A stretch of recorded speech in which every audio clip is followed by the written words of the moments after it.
Once they sell you the bike, they're going to be all over you to help you out until they got to fix something. And that's where it can be very slow. I call it customer no service.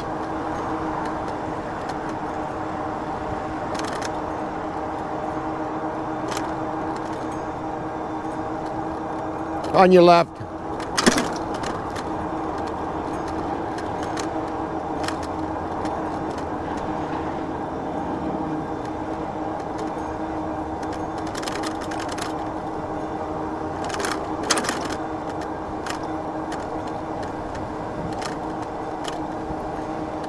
Some bikes come off the road onto the trail there.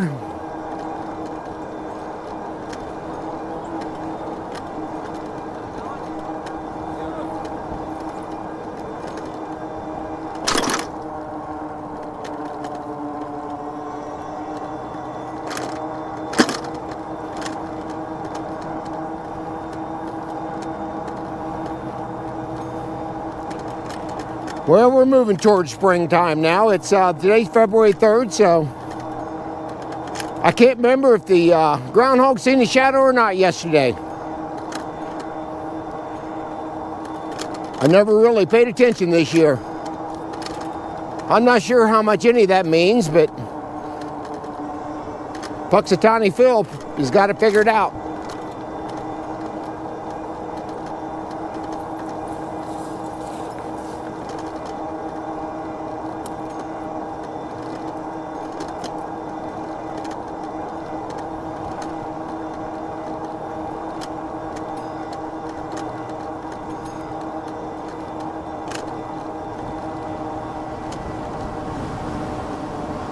Hoping the mic is suppressing a lot of that wind noise. I believe it is. It seems to do a really good job on suppressing the noise. I'm happy with that.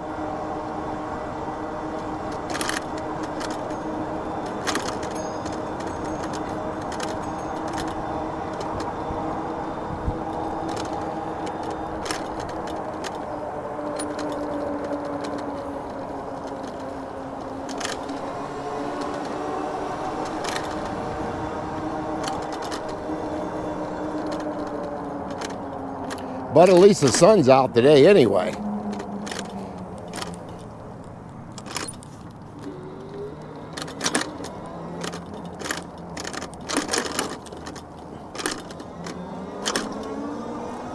On your left.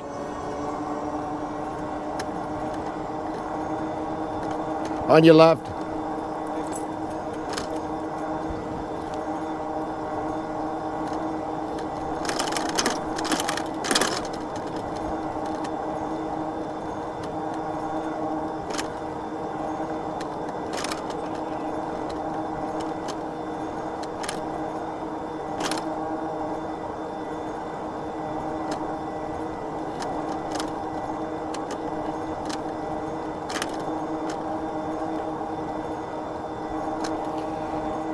I'll get some drone footage when the bike path clears out a little bit. I may go up like I did the other day and do the drone footage up where the racetrack is. I've got a wide open area to do it there.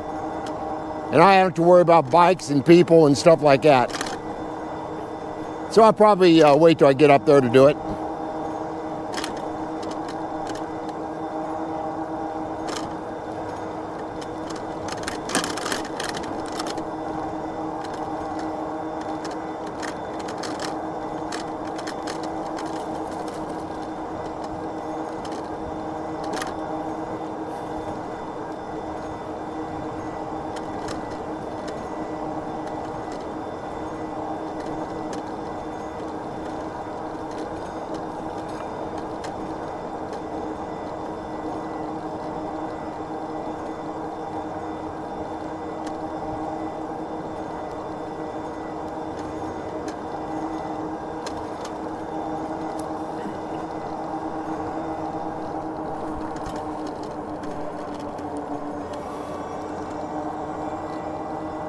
As I mentioned, it's been a pretty quiet week. Had a couple appointments, dentist appointment, and take my wife to the doctor's last week, and that's been pretty much it for medical appointments anyway. The older you get, the more you're going to be going to them kind of places, that's for sure. My mother-in-law used to say, when you get older, all they do is patch, patch, patch, keep you going. Pretty much the truth.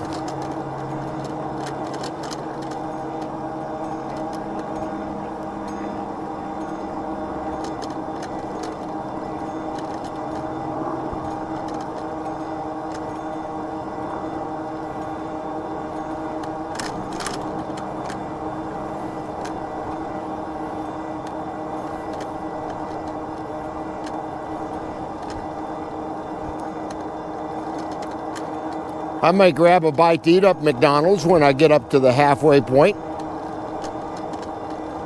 Probably go through the drive-thru.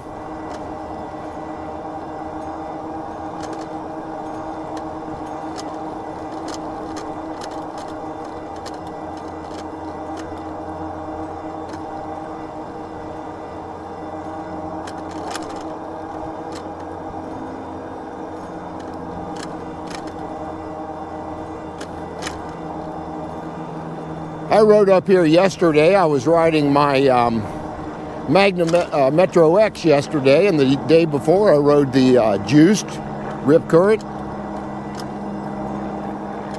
on your left. And then I think the day before that I rode my Cyrusher Ranger. Caleb and I were on a ride downtown and city riding.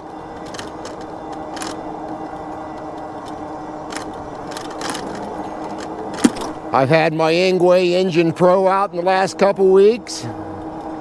My NACO F4 moped style bike, I had that out.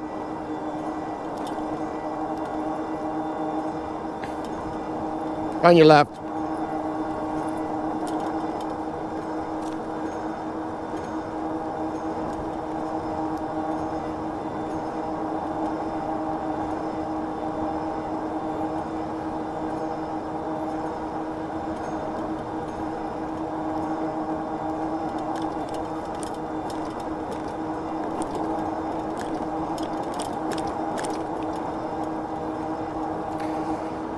I've noticed a lot more new e-bike companies coming on the scene.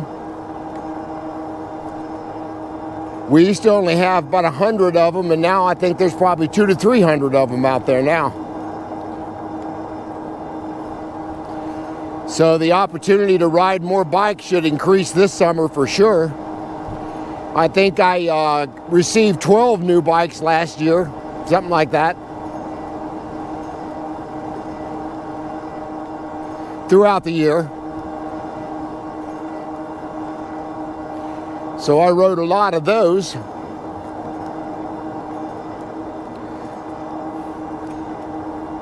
I've only got rid of a couple bikes since I started here, I believe. 3 or 4, actually 3 bikes. I sold my Walkie X3 Pro to Caleb, buddy I ride with, and I sold the aerial rider to him. And then I sold the electric bike company Mono R, and I've recently sold the Opta bike, and we're just waiting for her to come pick it up. All the bikes were great, but you can only keep so many bikes in your inventory, especially for keeping them in your garage and stuff like that without having to go get a storage unit, and I don't want to do that. I'm in contact with a couple bike companies right now and email them back and forth. Nothing solid yet, but they'll go 2 or 3 weeks and not say anything, and all of a sudden they reach out to you. So, and sometimes they'll reach out to you and said they're going to send the bike, and they don't send it, or don't even contact you back. After I had a Zoom call with a guy on the aerial rider Kepler. He was going to go ahead and send the bike and a couple accessories to me after the Zoom call, and I have not heard word back yet, and it's been 3 weeks. So sometimes these bike companies, I think they make these commitments and then talk to somebody a little bit higher in the organization, and they turn it down. For what reason, who knows? I mean, I've got plenty of subs. I got over 50, almost 5,200 subs now, and most videos get 1,000 views, so I know that's not it. But I've emailed 2 or 3 times back to Aerial Rider and still have not heard a word back from him. So that, again, that tells me about customer service right there. If they can't even get back with you to send a bike, how well are they going to do once you get that bike? So keep all that in your thought process when you go buying a bike online. I highly recommend you go to a bike shop and buy your bike if you've got one local that sells e-bikes. You're going to get treated a lot better, I guarantee it.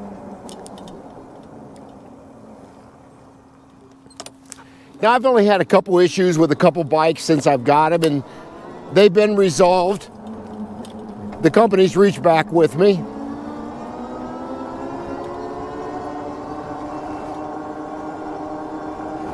But for the most part, you know, when companies don't get back with you, that's a telltale sign, possibly what their customer service is going to be like.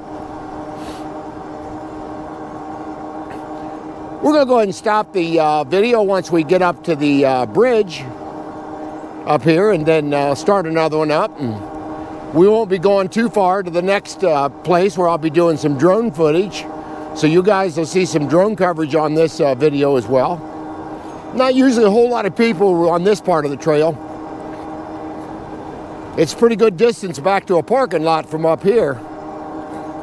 So I think that's probably why a lot of people walk this. So I see them all the time, and I see bikes come through here. I really thought I'd see more people out today than we've seen so far, though, with a nicer day that we've had. Of course, they might have been out earlier today. I waited until about 12:30, 1 o'clock to get out today. Wait till it warms up just a little bit. 10.3 miles so far.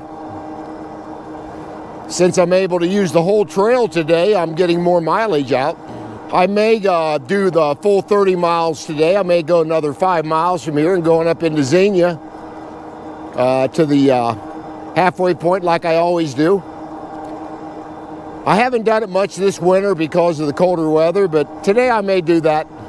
I'm on a bike that's got a very strong battery.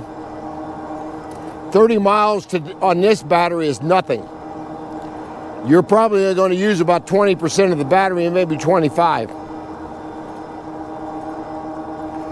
They claim this bike will do between 100 to 200 miles if you do pedal assist 1 and a light rider. I can see you getting that. Other than the battery lockdown, I mean, this is a great little bike. Up here, and sometimes is my halfway point at the bridge. We're going to go on by that today. I'm going to try to add audio to the drone again today. I'm going to try to use my phone so I can get some audio for it. I mean, Aniioki builds a great bike. I mean, they also have the, I think the A8. I think it's got a 1,000-watt hub motor on it, I believe, with the same battery. I think they may have a 52-volt, 60-amp-hour. I'm not sure. But I know this one's a 48-volt, 60-amp-hour for sure. And when you get the AQ1777, you sometimes will get the 1,000-watt hub motor, depending on their inventory. But I got the 750. When I'm okay with that, it's really powerful. It's not been an issue at all for me. I'm going to shut the camera off back there. We're going to wait till we get up to our drone coverage area, and then I'll go and shut it down there and start another video. I put the drone in a split screen when I'm doing this video today. I'll see if I can get that to work when I edit the video. One of these stop signs nobody ever stops at, but again, I try to make a practice of obeying the laws.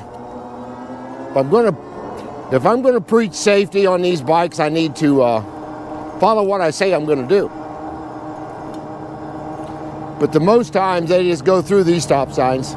The stop sign down back there because I think you can see both ways on the trail, and I think they took it down for that reason. But they still have the stop sign going the other way. I noticed that. I think we're going to turn right here and go on down into the speedway area. Actually, right here is a very good area for me to do some drone footage here. It's wide open. Got some power lines over there, but I'm not even gonna come close to those. So, yeah, we're gonna get off the bike right up here and we'll start using the drone a little bit here. Turn my pedal assist down here a little bit. Again, so far we've come 12 miles, pretty good.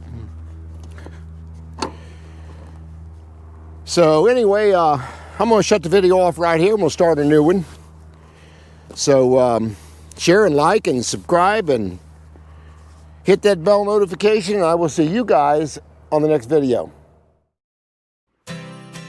Okay, folks, I'm going to do a voiceover right now of the drone, what mode that it's going to be in, and a little bit about the drone as far as what I like and what I don't like about it. So yeah, this first one is going to be the zoom out mode. It does very well for like 10 seconds or so, and then it'll fly back. And of course now it's doing the zoom mode back into you again. And this mode right here is called the dolly mode, which the drone stays out in front of you here. Actually, let me retract that. This is called the follow mode, where the drone will follow me wherever I go, as long as I don't make any sharp turns, like abruptly. The drone will lose me, but for the most part, it will stay behind me. I'm guessing probably 15-20 feet behind me, and I'm probably doing about 15 miles an hour right there. So as you can see, the drone right now will follow me around that little turn there and stay back at either at a slight angle, or it'll stay right behind me. But it does a really nice job on the clarity of the drone. I mean, the gimbal with the camera in it. I mean, it just does a phenomenal job on the clarity of the camera and the color. Just a really, really good job. Now I will have to turn around here a little bit to get the drone to fly back into my hand. It's still wanting to follow me a little bit, so I'll just turn around here and stick my hand out, and this drone will fly out of your hand and fly into your hand. There is no controller needed for this drone, which is a really neat selfie drone. So yeah, I'm getting ready to come up on the camera. It's going to land in my hand here, and now this is going to be the orbital mode. This drone will go around me probably, I think I have it set up for 20 feet away from me. And again, you want some wide open areas because you don't want to hit any trees or power lines or anything like that. So again, this is going to be the orbital mode, where it'll do a complete 360 around you, and then it'll stop in the front of where it started, and then it'll stop just for a second, stop filming, and then follow back into your hand. And this one is going to be the bird's eye view. This one will go up 50 feet, which is pretty high. So it'll come up again 50 feet, and then it'll start flying back down, which it is here. And it kind of gives you a really good view of a topical view. But you know, it's not real helpful if you don't have something below you like the yellow lines I have here to give you some kind of reference point. And this is the dolly mode. Now this is the mode that the camera will stay out in front of me, and I got to kind of be careful how fast I go, because if you go too fast, like on the bike, it'll like it did there. I made that little turn here. Now it's got beside me, and as you can see, I stopped, and now it'll start coming back around to the front of me, and it will start staying in front of me again until I stop the drone from flying. So yeah, this is a really great mode here. I like both this mode the best, and I like the follow mode. So it kind of gives you a really close-up of you and the bike itself, and where I'm not just talking all the time and you're just seeing the front of the trail. So again, this is called the dolly mode, and does a really good job. I'm not sure what the dolly stands for. I'm going to have to look that up and see what that is. But it does a nice job staying in front of me, and you can see behind me all the way back on the trail, which is really cool view for my footage that I'm doing here. So I could have went probably 7 to 8 minutes like this if I wanted to. Each battery that I have on the drone, and I've got 6 of them now. I purchased 4 more batteries, and they only last 10 minutes, which is still pretty good. I mean, how much footage do you really need when you're doing a bike or doing running or walking or jogging? I mean, how much time and footage do you really need? So this was an extended dolly mode that I did here, and I'll come up here and stop here in just a second, and that's the only way it'll stop following you is you will actually stop, and then it'll stop as well. And you'll see when I stop here, it'll actually sit there for a minute, and then again it will come back into my hand. So it's figuring out now that I'm not going any farther, and here comes the drone back in again. So it's a really cool mode, I think. And then again, I'm still doing getting towards the end of my ride here, and I've still got it on another dolly mode. And it'll go over here for a few minutes, and then it'll actually stay in front of me, and if I stop, the thing will actually stop, and it'll sit there and still be taping. And then if I just get up on it, it'll back up, as you can see there, and it's still filming me very well as far as the clarity of the camera. And now that it's out to the side of me here, I've got to slow down and stop because it's trying to figure out where I'm at, and I almost hit them bushes to the side there. As you can see, the drone actually hit that, but it did not hurt anything. And so the drone's coming back into my hand. This is the last dolly mode, and watch how this drone goes around this wall as I'm changing direction. So it'll actually start following me here in a minute. It figured that I was doing something a little different. So you'll see in a second here, it'll actually go behind me as well. And then it'll kind of go into follow mode as I'm coming down this little hill here. So as you can see, it's getting ready to go back behind me here, as you can see. And what it'll do, as soon as I start to make a turn up here, the drone will figure that out, and it'll start following me again back up the trail a little bit here. So in just a second here, I'll be making a left turn as I come down this hill, and then the drone will go behind me. As you can see what it's doing there, it's actually out to the side of me now, and now it's actual in follow mode here, and it'll stay like this until we get down around the bend up here where the path actually goes left or right. If I go right down here, I'll go towards downtown. As I turn left up here off the trail, it'll actually go back to where I live on the trail. So again, the drone's doing very well. It's following me here, and again, you can see the clarity of the drone is really good. Again, they still got the barriers up, but the bike trail is open. So as I'm just now getting ready to turn and go up around this wall, the drone will follow me right around there. So that's just really cool for a drone and this drone costs $400. I think it's down a little bit of discount on it now, and I'll put it down in the description if you want me to. But I'll tell you, the drone just does an extraordinary job. As you can see, I stopped and the drone will stop. As I'm getting ready to turn around here, the drone knows it's time to land.